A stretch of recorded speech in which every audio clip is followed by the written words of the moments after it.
गांव से शहर पढ़ने के लिए आए हुए दो नौजवान विराट और रवि कॉलेज कैंटीन में अपने रहने की जगह के बारे में बात कर रहे थे और उन दोनों को कम पैसे में कोई पेइंग गेस्ट हाउस या कोई सस्ता फ्लैट चाहिए था ताकि वहां रहकर वह अपनी कॉलेज की पढ़ाई पूरी कर सके। उनके ही पीछे चाय पीते हुए कॉलेज का प्यून उनकी बातें सुन रहा था। वह चाय के कप के साथ उनके टेबल पर आकर बैठ गया और बोला, देखो तुम दोनों की परेशानी का हल मेरे पास है, पर इसमें खतरा हो सकता है। रवि बोला, कैसा खतरा? हमारी अभी की मुसीबत से ज्यादा बड़ा कोई मुसीबत तो नहीं होगा। प्यून बोला, तो ठीक है, सुनो, हमारे कॉलेज के पीछे एक बड़ा सा पुराना घर है। उस घर का मालिक बिल्कुल सस्ते दामों पर किराए पर देने के लिए अपना घर राजी है, और उस घर के बारे में एक दिक्कत है। वहाँ उस घर में 5 साल पहले हमारे ही कॉलेज की एक लड़की रहती थी और उस घर में उसने अपने आप को जलाकर मार दिया था। मरने के बाद उसके शरीर का अंतिम संस्कार तो हुआ, पर लोग कहते हैं कि उसकी रूह आज भी उसी घर में मौजूद है। कई लोगों ने उसे अभी भी देखने का दावा किया है। उस घर का मालिक इसी वजह से वो घर किराए पे नहीं चढ़ा पाता। इतने में रवि और विराट दोनों एक स्वर में बोले, हमें वह घर चलेगा। विराट बोला, वैसे भी यह भूत प्रेत कुछ नहीं होता। रवि बोला, चलो हमें अभी वहाँ पे ले चलो। प्यून उन्हें उसी वक्त उस घर के मालिक के पास ले गया। घर का मालिक उस भूतहा घर से 10 मिनट की दूरी पर रहता था। उसने रवि और विराट को सिर्फ एक शर्त पर घर किराए पर देने का तय किया कि वह दोनों अगर बीच में घर छोड़कर जाना चाहेंगे तो उनके पैसे वापस नहीं मिलेंगे। उन दोनों ने बिना सोचे समझे पैसे देकर घर की चाबी ले ली। उसी दिन दोपहर को उन्होंने जो घर से सामान लाया था, अपना अपना सामान उस घर में रख दिया। वह घर काफी बड़ा था। वहाँ सोने के लिए 3 बेड, किचन, टॉयलेट, बाथरूम सभी सुविधाएं थी। इसीलिए दोनों बहुत खुश लग रहे थे कि इतने कम पैसे में दोनों को एक बड़ा सा घर किराए पर मिल गया।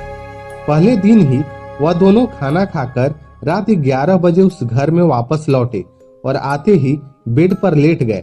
वहाँ एक लाइन में 3 बेड थे। रवि और विराट बीच में एक बेड को खाली छोड़कर सो गए। ठीक रात 12 बजे रवि अचानक नींद में हड़बड़ा कर उठा। उसे ऐसा लगा जैसे किसी ने उसका दम घोटने का कोशिश किया हो, लेकिन फिर वो वापस सो जाता है। इसके बाद विराट की अचानक आंख खुल गई क्योंकि उसे इतनी ठंड महसूस हुई, उसकी दांतें किटकिटाने लगी थी। उनको यह बात बहुत ही अजीब लगी। उसने कमरे की लाइट जलाकर देखा तो तीसरे बेड पर रवि मस्त एकदम शर्ट निकालकर पंखे की हवा खाते हुए सो रहा था। पर अभी कुछ देर पहले ठंड की वजह से विराट की हालत खराब हो गई थी। उसे बहुत नींद आ रही थी, इसीलिए उसने इस बात को अपने दिमाग से निकाला और फिर से लाइट बंद करने के लिए स्विच की तरफ आगे अपना हाथ बढ़ाया। पर उसी वक्त विराट की नजर उन दोनों के बीच खाली पड़े बेड पर पड़ी, जो बीचों बीच इंसान के आकार में धंसा हुआ था, मानो उस पर कोई सो रहा हो। उसने अपनी आंखों के सामने जो देखा, वह बात को पक्की करने के लिए वह उस बेड की ओर आगे बढ़ा।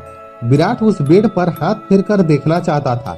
तभी उसे ऐसा लगा कि बेड से अभी अभी कोई नीचे उतर गया हो।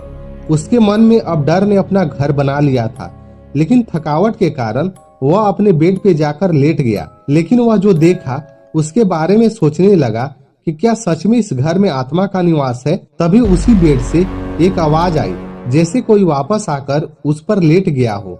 अब उसके दिल की धड़कनें बढ़ने लगी थी और तेज होने लगी थी, मानो कलेजा बाहर फटकर निकल जाएगा। उसके डर बढ़े नहीं, इसीलिए खुद को यकीन दिलाना शुरू किया कि यह सब उसके दिमाग का वहम है। फिर उसने बेड के नीचे उतरकर बिना आसपास देखे ही आंखों पर पानी मारने के लिए बाथरूम में गया। उसी वक्त उस घर में एक विचित्र और डर भरी चीख गूंज उठी।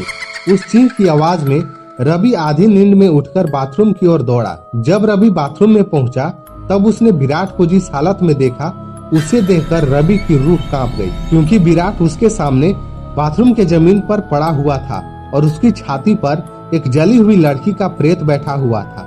डर से विराट की घिघी बैठ गई थी, इसलिए वो बोल नहीं पा रहा था और किसी गूंगे की तरह वह रवि से मदद मांग रहा था। पर रवि कुछ नहीं कर पा रहा था, क्योंकि डर के मारे उसके खुद के हाथ पैर से आधी जान निकल चुकी थी। डर के मारे भूत भूत चिल्लाते हुए रवि दरवाजे की ओर भागने लगा। पर जब वह दरवाजे की तरफ भाग रहा था, उसकी नजर बेड पर पड़ी, जो ठीक दरवाजे के बगल में थे। बेड पर नजर पड़ते ही उसके दरवाजे की तरफ बढ़े कदम धीरे धीरे रुक गए, क्योंकि जो दृश्य उसके सामने दिख रहा था उस पर उसे यकीन नहीं हो रहा था।